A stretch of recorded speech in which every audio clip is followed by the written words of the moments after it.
hell frozen over, the earthquake.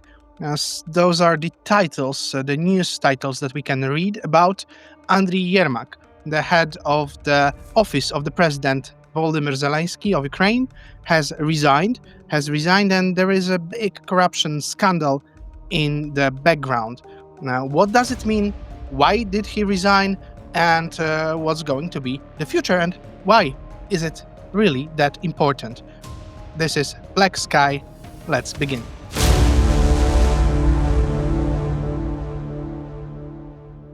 And with me, Dmytro Antoniuk in Kyiv and Volodymyr Zelenskyy in Vilnius. Good evening, everyone. So, first, who is Andriy Yermak, Dmytro?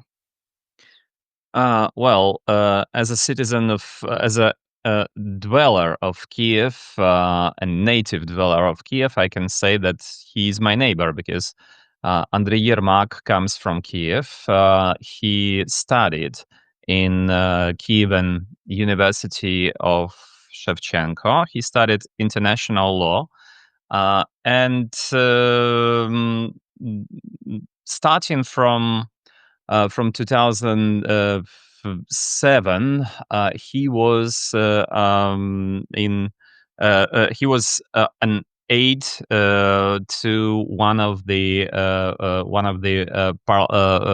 members of parliament, Elbrus Tadyev, who actually back then, from 2007 till 2014, was in pro-Russian Party of Regions, Partia Regioniv in Ukrainian. And it's starting from those days, we can say that Andriy Yermak had or has something to do with Russians. Then, after the Revolution of Dignity, Andriy Yermak was more or less into the common business with Russians. Once again, he was a producer of movies, and those movies were made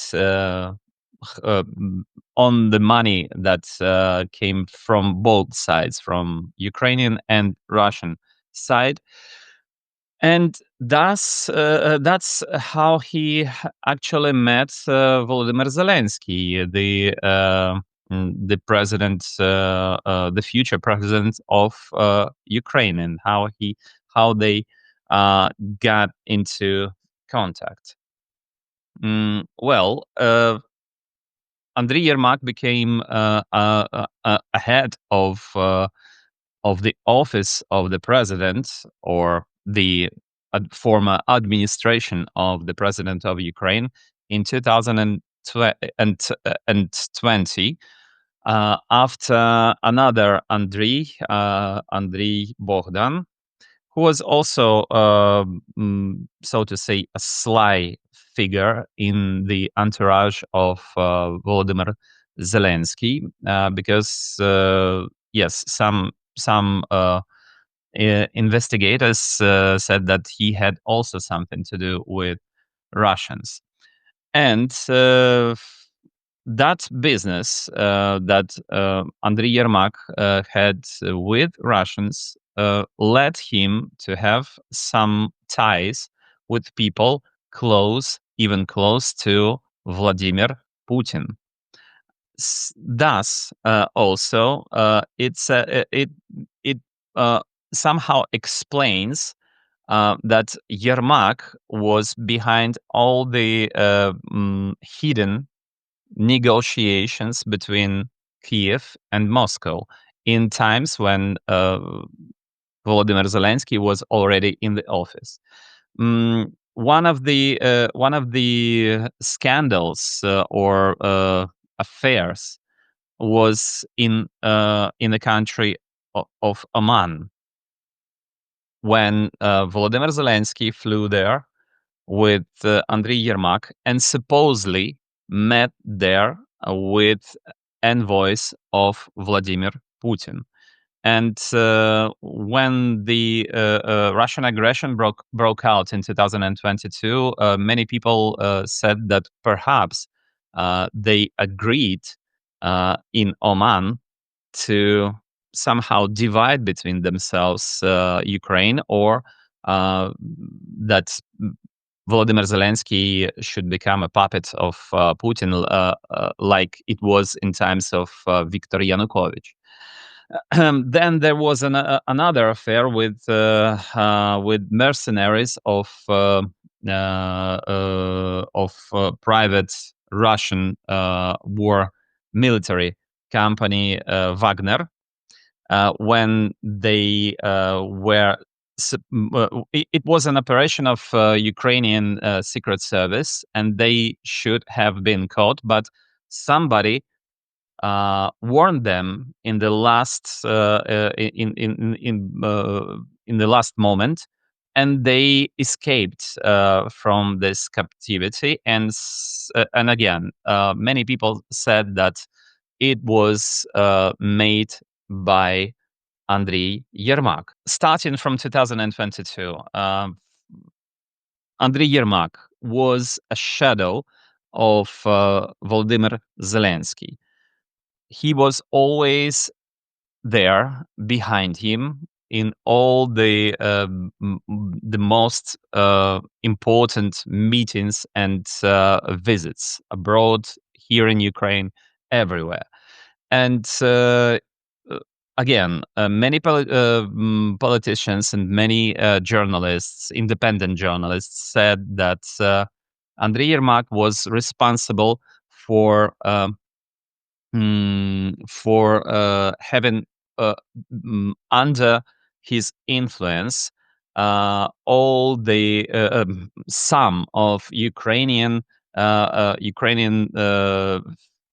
secret service organizations, such as SBU, or Secret Service of Ukraine, namely, etc., etc. Police, national police, tax office of Ukraine, and many others. And now, when this scandal with Mindich broke out in the middle of November 2025, there were evidences that behind all this, again, stood a figure of Andriy Yermak. So he was forced to sign a resignation. He was forced to resign, and there were So, some yeah, yes. Ola knows more details about Andriy Yermak's resignation. Mm-hmm. Yes, as for me, Yermak was the most untouchable person in Zelensky's team, in Zelensky's office. I wasn't really sure that Yermak would resign. A couple of weeks ago, Zelensky had a close meeting with members of his party, and someone suggested removing Yermak. But Zelensky rejected this proposal at the time, and later even asked Yermak to lead the Ukrainian team in talks with United States peace plan. And this showed that Zelensky trusted Yermak. And suddenly we learned that Yermak was leaving his job. How Zelensky said that Yermak sent a resignation letter on his own. We also know that the police searched Yermak's home, but he was not officially charged with anything. Rumors about Yermak's role in Mindich Gate are still not confirmed. The main evidence in this case is a set of recorded conversation recorded conversation published by anti-corruption agency. And Yermak's voice is not on the recording. Someone mentioned a person called Ali Baba, and everyone says it's Yermak, but no one has confirmed this anywhere. And once more, there are no official charges. We don't know what his crime is. Perhaps someone in Ukraine knows what schemes he control and how much money he received as a result of these corruption schemes. But this information has not been officially published. Why? That's a good question. Perhaps he was fired to avoid this publication, and it was a kind of compromise, a kind of agreement between the authorities and the anti-corruption agency. I'd like to add something about this process of resignation of Yermak's. Some journalists, not Ukrainian journalists, said that he was shouting at Zelensky and crying, and this was like a theater, because he couldn't comprehend that he is already out of the office, and. Now, some people who are close to Zelensky say that President of Ukraine now returned into a completely turned into a completely different person. He resembles now himself from the February and March 2022.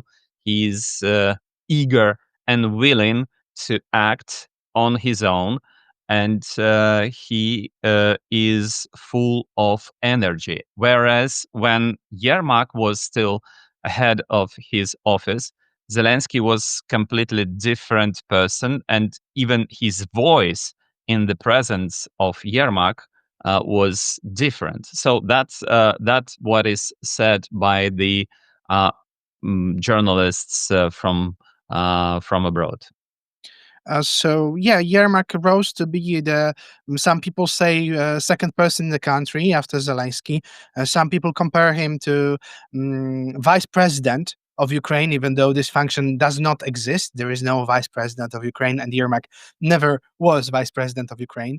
Very strange is this declaration of him that he's going to the front line and he's going to fight if he's not in the office, somehow to I don't know, appease the public opinion, maybe. So, how Ukrainians took this resignation, this scandal, also?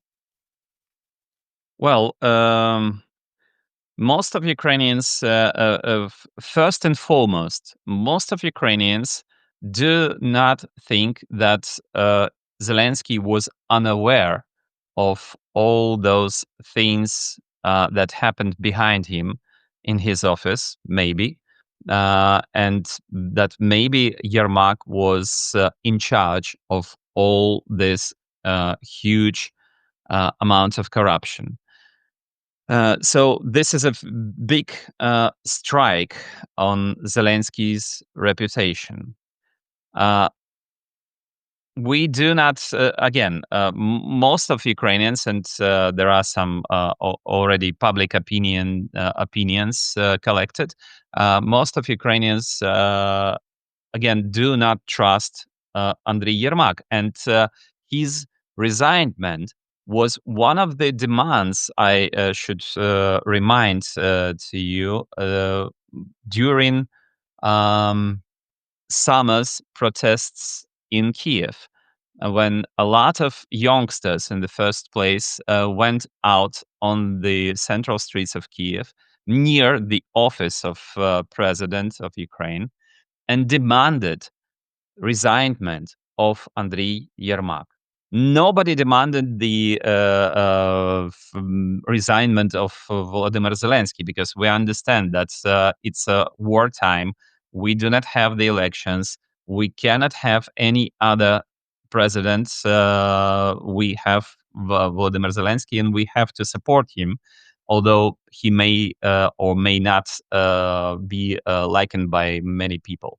But most of Ukrainians do not like Yermak and consider him to be in charge of corruption. So his words after his resignation that he is innocent, and that he was set up, and that he will go to the army now, and by this step will cleanse clear his name, crystal clear. We really just skeptically laugh about it. Dmitry, may I ask, and who can take his place? This is a very good question. Probably we all ask this question to ourselves now. There are three possible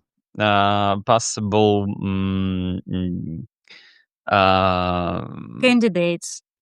Yes, no, not candidates, but three ways out of this situation. One is that Zelensky will be in charge himself of everything in Ukraine, and he will take control of everything that was previously done by Andriy Yermak. Or Yermak, there will be a so-called Yermak number two. Or Andriy Yermak, a real Andriy Yermak, will be once again in charge of everything, but hidden from the public view. So there will be someone, but this will be a puppet of Yermak. For instance, some people say that Denis Shmyhal, former prime minister of Ukraine, maybe head of the office of the president of Ukraine. Some say that it can be Mikhailo Fedorov, who is vice prime minister of Ukraine, and he is in charge of all things digital in Ukraine. And actually, his candidate, he is a young and really perspective figure. Fedorov.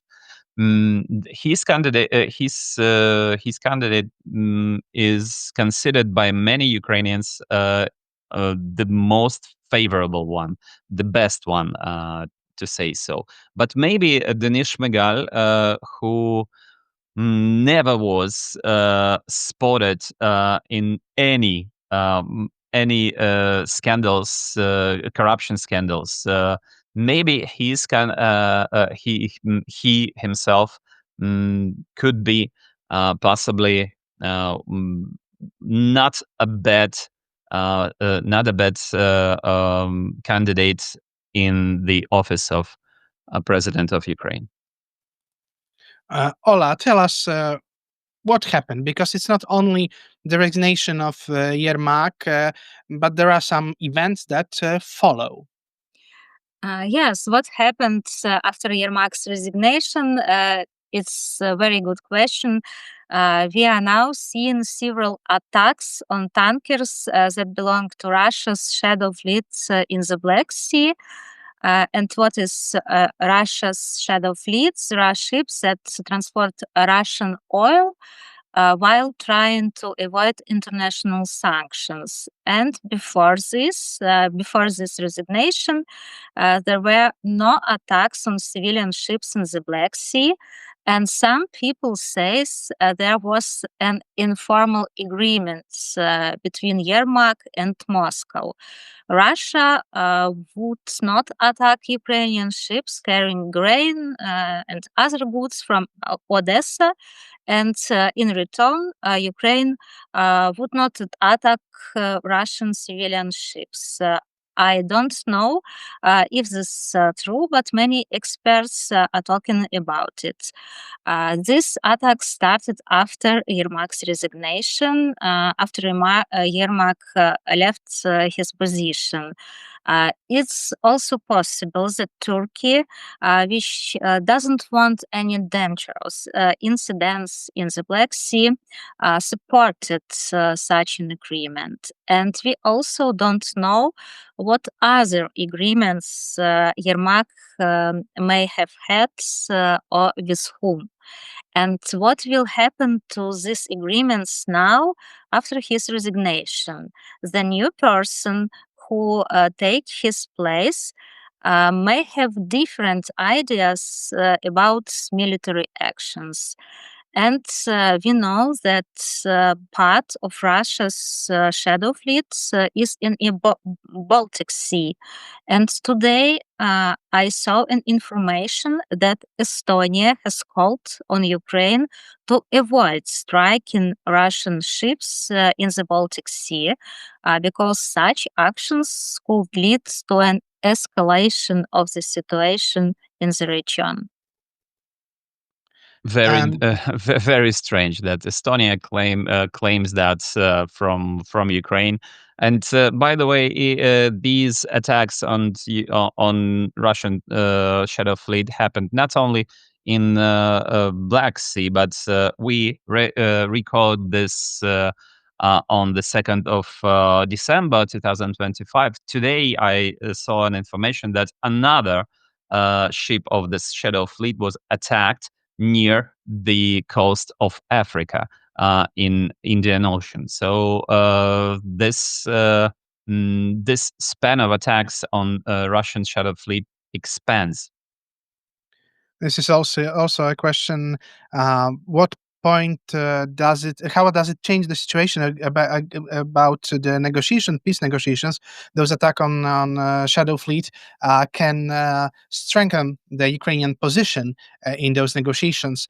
And speaking about negotiations, Andriy Yermak was top Ukrainian's peace negotiator in the talks between Ukraine, between the United States and Russia. What will happen now? Do you know, Dmytro, how the peace will be negotiated? Yeah, well, I really don't know because it's a chaotic situation now everywhere. It seems in United States, in Ukraine, everywhere in Europe. We do not really know who will be in charge of the office of the president of Ukraine. Although, well, the only thing that we officially know is are the words from Volodymyr Zelenskyy saying that yes, there are some very of decent people in his entourage, and so he has candidates of which to choose, and No, no, sorry. this is all. One question: but should the head of the office be in charge of negotiations in the first place? Yes, and you are absolutely right. According to Ukrainian law, he should not. It's obvious. It should be either Minister of Foreign Affairs or Prime Minister himself, or even Volodymyr Zelenskyy, but it's on the top scale, of course, meeting presidents and prime ministers. But according to to the recent history of Ukraine, we were witnesses of actually this figure, the head of office of the president of Ukraine, being the main negotiator, being the main figure behind those peace or other talks on top level. Can I add? As far as I understand, Yermak had a rather tense relationship with Trump's team. After the announcement of the peace plan for Ukraine, he categorically opposed territorial concessions. And the American didn't like it. So it was logical to find a replacement for him in this negotiating team. Let me remind that the resignation took place the day before a planned visit to Miami for a meeting with American delegation. And not American delegation, with representative of Donald Trump team, and who was uh, who did lead the Ukrainian delegation as the National Security and Defense Council Secretary Rustem Umerov. And he took place, Yermak, in this negotiation team from the Ukrainian side. And it's also important to say that changes happened in the Russian negotiation team too. Months ago, Putin removed Dmitry Kozak, the Russian negotiator who often worked with Yermak. And the Kremlin also reacted to Yermak's resignation. Putin's press secretary Peskov said that only the future progress of the talks will show how much this decision will influence the process. Today, it's too early to talk about any progress in this negotiation process. An American delegation just arrived to talks with Putin, arrived to Moscow, and the Russian side already said that there will be no official statement after this meeting. And we will have to wait what the Americans can say about progress and or no progress in this process. Andriy Yermak, a very controversial figure, but we'll see. We'll see if he will find a new place in Ukrainian politics. He will stay in the shadows, trying to exert his influence over Ukraine, or will he really disappear and maybe clean a bit the air in this complicated political situation in Ukraine? Thank you very much. Thank you, Olga. Thank you, Dmitro.